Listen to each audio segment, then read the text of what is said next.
প্রিয় বিশ্ববাসী, তোমরা দেখতে পাইতেছ সামান্য কিছু মেথি আর থানকুনি পাতা, যাদের রক্ত হামেশা একেবারেই ভালো হয় না।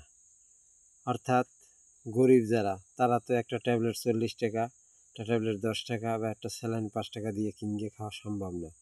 মধ্যবিত্ত বা ধনী ব্যক্তিরাই খেতে পারে। একদম নিদন্ত গরিব যারা ভাত 2 বেলা খাইতে পারে না, একবেলাও খাওয়া সম্ভব না, এরকমও আছে। তাদের জন্য এই নতুন সিস্টেম।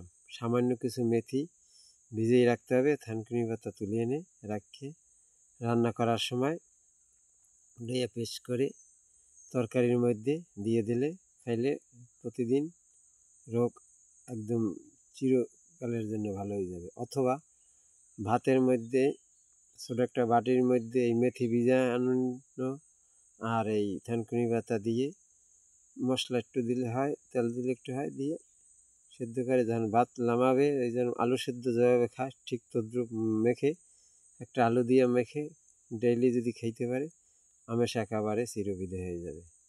গরিবের জন্য এই টোটকাটা।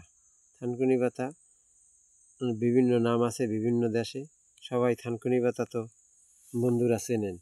এই দেখেন বন্ধুরা, থানকুনি পাতার যে এই একেবারে অবিকল আমি তুলে এনেছি আপনাদের